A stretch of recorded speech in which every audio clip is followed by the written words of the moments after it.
السلام عليكم ورحمة الله وبركاته. أخباركم إيه يا حبايب قلبي؟ يا رب تكونوا بخير وبصحة وسعادة.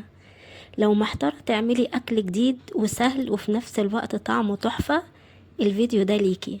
النهاردة هنعمل مع بعض وجبة كاملة وطعمها خطير. هنعمل إيه؟ كوسة بحمص الطبيخ بطريقة مختلفة. خليكي معايا للآخر عشان في سر صغنن كده هيخلي الأكل يطلع أحلى من أي مرة. نبدأ بقى الأول بالكوسة، وصفة بسيطة بس بطعم مختلف خالص. هنشوح البصلاية لحد ما تاخد اللون الذهبي.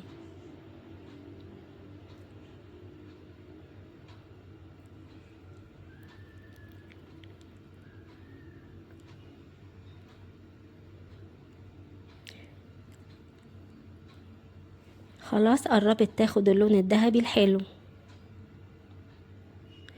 وبعد كده هنضيف مع بعض حمص الطبيخ.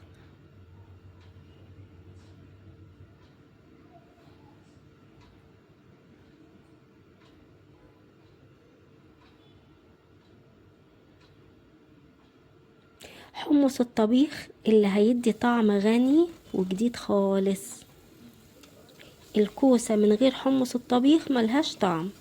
صحيح احيانا بعمل الكوسة عادي من غير حمص طبيخ لو مش موجود، بس بصراحة احلى واحلى بحمص الطبيخ. وهتقلبي الحمص تشوحيه شوية مع البصلاية. وبعد كده هنضيف الطماطم، نضيف بقى الطماطم والتوابل. وبعد كده نسيبها تستوي على هدوء. بص اللون عامل ازاي والطعم ولا اروع.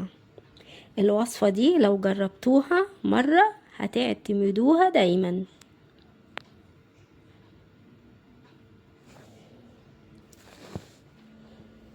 هنحط مع بعض التوابل: مرقة ماجي، ملح، فلفل اسود، سنة كمون، ومعلقة صلصة. وتقلبي كويس وتغطي عليها وتسيبيها على الهادي خالص. ونشوف بقى اللي بعده هنعمل ايه.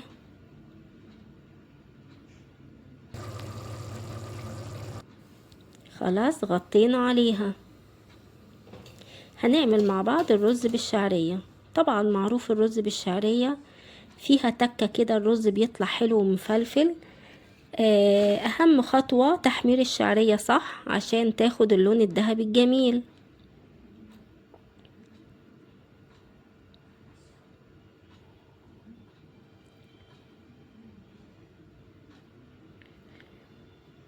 بس قلبتيه كويس يكون كده واخد لون حلو ذهبي.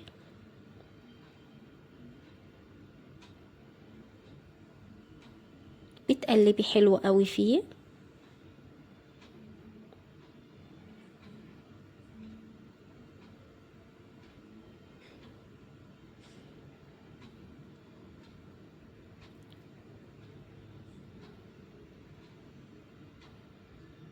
وبعد كده يا حلوين اول ما الشعرية تحمر هتنزلي بالرز على طول.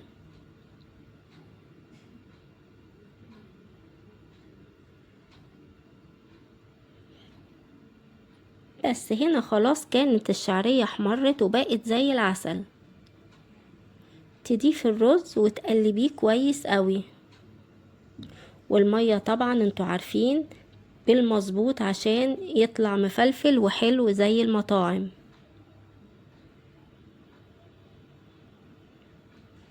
وبعدين بتضيفي بقى شوية ملح.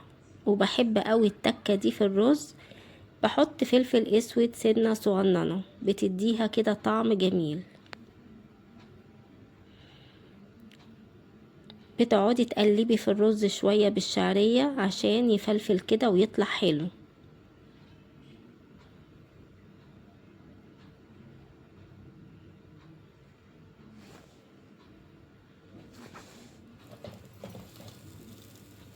شفتوا مفلفل ازاي؟ بقعد اقلب فيه شوية حلوين. الرز يتشمع كده كله مع الشعرية. وبعد كده هنضيف المية. بس كده خلاص خلصنا الرز. هنوطي عليه ونسيبه بقى لحد ما يستوي، ونغطي خلاص. نشوف هنا بقى حطينا الكوسة على الحمص الطبيخ كان استوى. ما بتاخدش وقت الكوسة في السوا. وبضيف شوية مية من الكاتل عشان الكوسة تستوي بسرعة. هنا كان عندي قطعتين ستيك، قلت هعملها بطريقة مختلفة.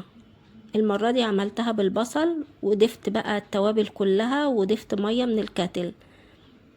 مش زي كل مرة كنت بشوحها في سمنة بتبقى ناشفة شوية. المرة دي حبيت اكون اعمل لها صوص كده وتكون طرية. واهم حاجة بقى اللحمة الاستيك، التتبيلة بتفرق في الطعم 100%. الملح والفلفل الاسود والبهارات، لمسة سر صغيرة نحطها على النار. وشوفوا بقى اللون والتحمير بقى بتاعها، والريحة طالعة تجنن بجد. وهنا الكوسة خلصت والرز كان خلص.